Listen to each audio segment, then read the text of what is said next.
La peur en avion. Vaste sujet. Ça doit te parler, j'imagine.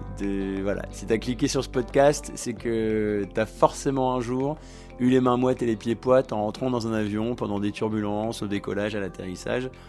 Et moi, je pouvais pas lancer un podcast sur le voyage sans aborder le sujet. Non, évidemment. Et puis alors, je sais pas, j'ai quand même écrit un bouquin sur le sujet. Le guide anti-stress de l'avion, qui est sorti en septembre 2025 chez Voyage Gallimard. Et on va dire que la moitié de mes vidéos portent sur le sujet de la peur en avion. Donc il fallait bien que j'en fasse un petit podcast. Je pense même que j'en ferai un petit peu plus, mais dans un autre temps, dans un autre format. Mais je voulais en parler un petit peu ici parce qu'en gros, il y a une personne sur 3 qui a peur en avion. On peut même dire qu'il y a une personne sur 6 qui est relativement flippée et une personne sur 10 qui est vraiment phobique.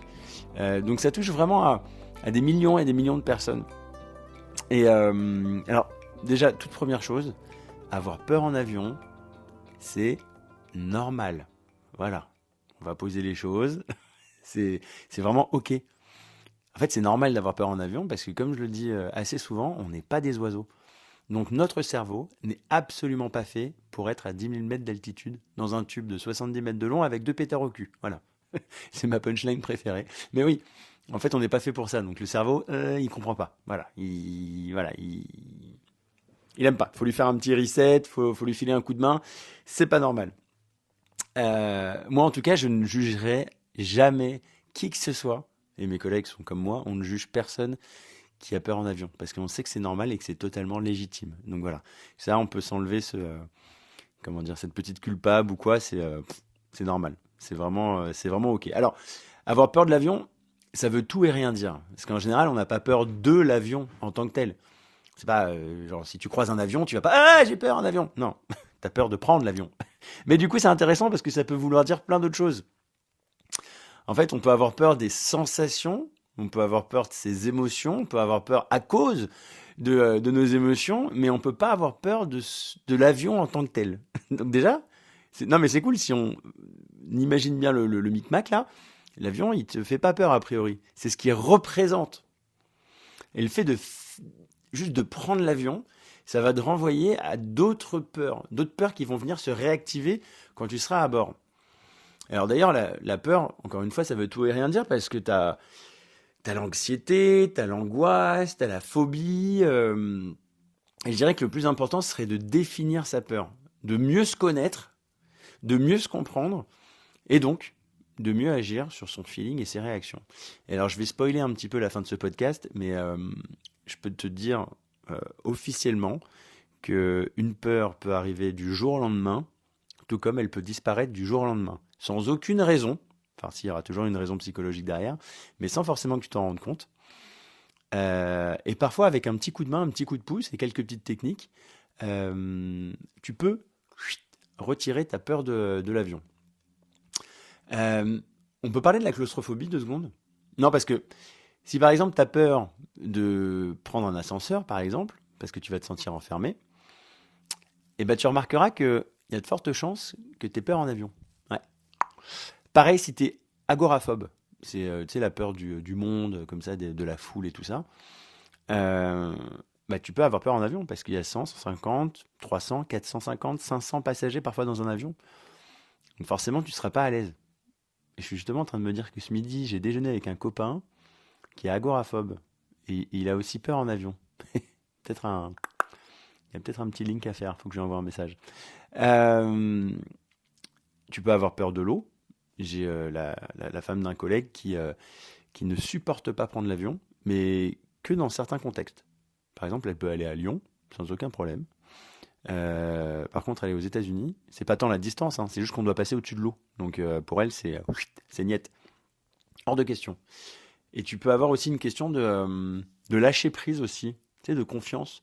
Je vois, moi, par exemple, je fais du scooter slash moto, quoi, tu sais, un gros 3 roues, je prends l'autoroute, tout ça, machin. J'ai pas peur quand je roule, j'ai un peu peur des autres véhicules qui font n'importe quoi et des camions qui me collent au cul. Mais j'ai pas peur, sur mon scoot, tout va bien. En revanche, une fois, je suis allé derrière un pote en moto.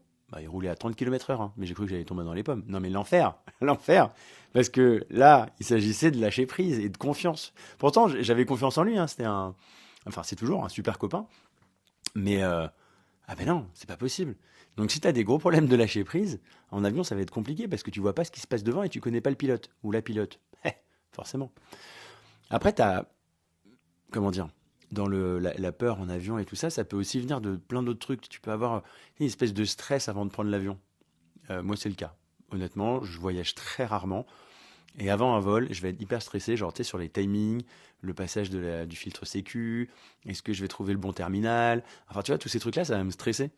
Donc, ça peut avoir un impact sur ton voyage après. Moi, une fois que je suis à bord, j'ai aucun problème. Mais pour d'autres personnes, peut-être toi qui m'écoutes, ça peut avoir un impact. Donc, c'est pour ça que je donne tout le temps le conseil d'arriver bien en avance, de bien regarder le chemin pour aller à l'aéroport, voir s'il n'y a pas de grève sur la route ou dans les transports, bien savoir dans quel terminal tu dois aller et tout ça. Comme ça va te faciliter un petit peu le micmac. Qu'est-ce qu'on peut voir aussi? Bah, la peur de tomber. Alors ça peut faire un écho à une peur primitive liée à notre enfance.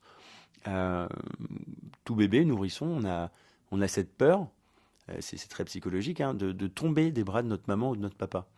Et bah, dans l'avion, on n'a pas les pieds sur terre et on peut avoir. Non, mais sans déconner, c'est hyper intéressant parce que t'as plein de trucs comme ça qui peuvent faire écho à des peurs que je vais appeler primitives, quoi, des trucs de notre enfance. Tu peux avoir peur du noir aussi, c'est tout bête, mais très souvent dans les vols de nuit, on va éteindre la lumière. Enfin, voilà, il y a plein de trucs comme ça qu'il faut aller essayer de fouiner, de chercher pour mieux se comprendre.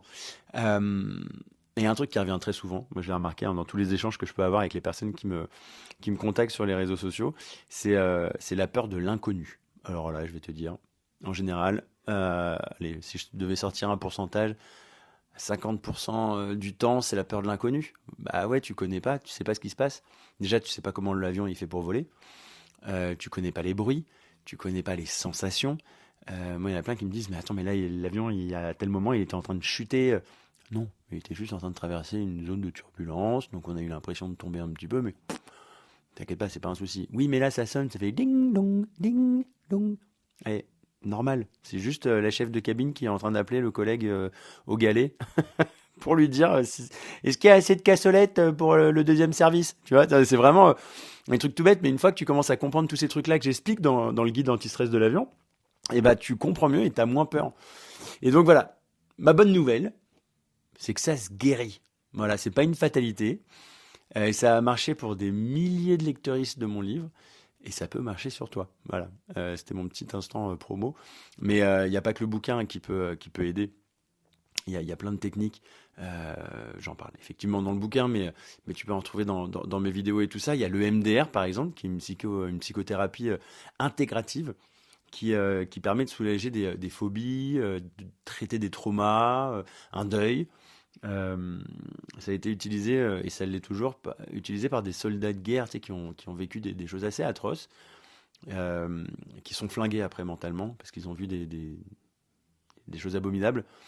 Avec une espèce de technique qui suit le mouvement des yeux, tu peux effacer, en tout cas traiter le trauma.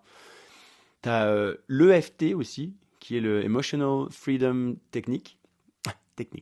Une technique psychocorporelle qui a été fondée en 93 par un ingénieur américain. Et en fait, l'idée, c'est de travailler sur une série de tapotements sur des points spécifiques du visage et du corps. Et le tout en se concentrant un petit peu sur nos émotions. Ça peut... ma soeur, elle a guéri sa peur des araignées avec ça. Hein, donc, c'est te dire. T'as l'hypnose aussi. Ça marche vachement bien. Les stages anti-stress. Alors là, je ne peux que te conseiller de faire un stage anti-stress. Là, tu vas pouvoir entrer dans un simulateur, parler avec des pilotes, avec un stew ou une hôtesse de l'air, faire un peu de sophro. C'est vraiment un truc qui peut vraiment te faire sortir de ta phobie. C'est hyper bien foutu. Et puis après, moi, j'ai tendance aussi à conseiller d'aller voir un psy. Voilà. Un psy pour aller essayer de trouver un petit peu ce qui s'est passé dans ta vie, essayer de guérir deux, trois petits traumas, des petits bobos. Déjà, je conseillerais jamais assez d'aller voir un psy ou une psy. Même quand ça va bien, bah, ça ne peut aller que mieux en allant voir un psy ou une psy. J'ai un exemple d'une abonnée qui il y a quelques années me contacte parce qu'elle était flippée comme pas possible en avion. On essaie de trouver des trucs. Bon, à un moment donné, j'ai mes limites. C'est-à-dire que voilà, je suis pas psy. Mais je lui ai dit justement d'aller consulter quelqu'un, chose qu'elle a fait. Mais elle n'a pas forcément parlé d'avion pendant sa thérapie. Elle a surtout essayé de travailler sur une relation hyper toxique qu'elle a eue avec un de ses ex, qui avait une tendance à être un petit peu pervers narcissique et complètement farfelu. Il lui interdisait de sortir de chez elle. Voilà. Elle avait plus le droit de voir ses potes, sa famille. Elle pouvait plus. Voilà. Bah, il y en a des comme ça, des mecs un peu chelous. Alors, si vous entendez un petit bruit derrière, c'est parce que je suis en train de remplir ma petite vape. Et ah ouais, non, mais là, c'est pas de montage, c'est du podcast Nature Peinture. On est entre nous, on est dans le canapé, entre nous tranquilles et on papote ensemble. Et ben en fait, elle a travaillé sur ce traumatisme qu'elle a vécu avec son ex. Et un jour, elle doit partir comme ça en vacances, elle prend l'avion, machin, et là, elle se rend compte que elle a plus peur de l'avion, du tout. Et du tout. Donc elle en a reparlé derrière avec sa psy, et en fait, elles ont vite fait le parallèle entre la peur de l'enfermement et la peur d'être enfermée dans l'avion. Et voilà, sa peur est partie d'un coup. Tout comme parfois la peur peut arriver du jour au lendemain pour des gens qui donnent naissance à un bébé. Bah ouais, très souvent, le fait de devenir papa ou maman te fait devenir phobique de l'avion. Voilà, non, c'est assez dingue. T'as vraiment toutes tes chances. Si t'as vraiment peur en avion et que c'est handicapant, toutes tes chances pour t'en sortir. C'est vraiment pas une fatalité.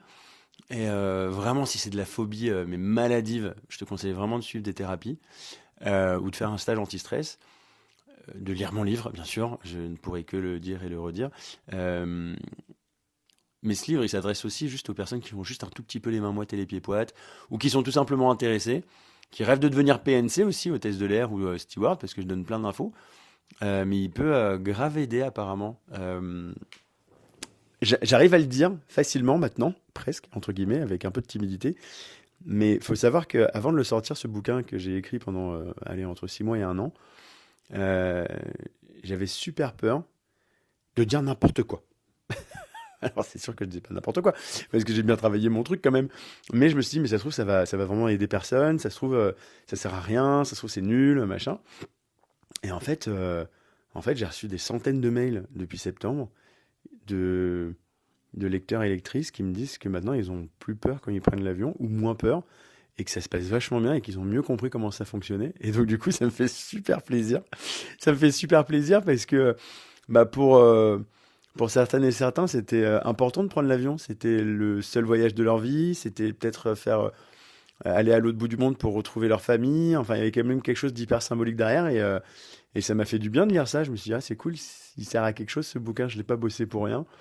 Et puis le voyage, c'est tellement important que ça me fait plaisir que quelques-unes d'entre vous arrivent maintenant à reprendre l'avion plus tranquillement. Alors, encore une fois, je ne suis pas là pour inciter tout le monde à tout le temps prendre l'avion, c'est pas du tout le but, mais juste pour faciliter le voyage. Voilà, c'était vraiment le but. En tout cas, voilà, ce petit point que je voulais faire sur la peur en avion, tout ça pour dire que c'est légitime et normal d'avoir peur en avion, que ça se soigne, entre guillemets. J'aime pas dire se soigner parce que du coup on pense à une maladie derrière ou quoi, mais enfin, on se comprend. Et que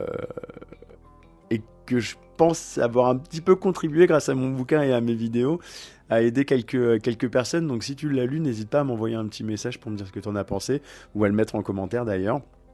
Il y aura le lien en dessous de ce podcast si tu veux te procurer le bouquin. Et en tout cas, ça a été un plaisir de partager ce petit moment. Je suis pas allé dans le détail, je pense que je ferai d'autres podcasts ou un autre format justement sur la peur en avion, vraiment avec des spécialistes et tout ça. J'ai vraiment un petit truc en tête. N'hésite surtout pas à en parler autour de toi et à me mettre un petit commentaire pour me dire ce que tu en as pensé. Je t'embrasse, merci de m'avoir écouté jusqu'au bout, et très prochainement, là, dans les prochaines semaines, je te proposerai des podcasts avec des invités qui me parleront de leur voyage, avec un S, voyage, voyage de vie, voyage intérieur, voyage d'une vie. Il y a plein de choses à découvrir chez d'autres plus que chez moi. Je te fais plein de bisous et je te dis à bientôt. Merci de m'avoir écouté et à une prochaine. dans Voyage Voyage. Ciao ciao.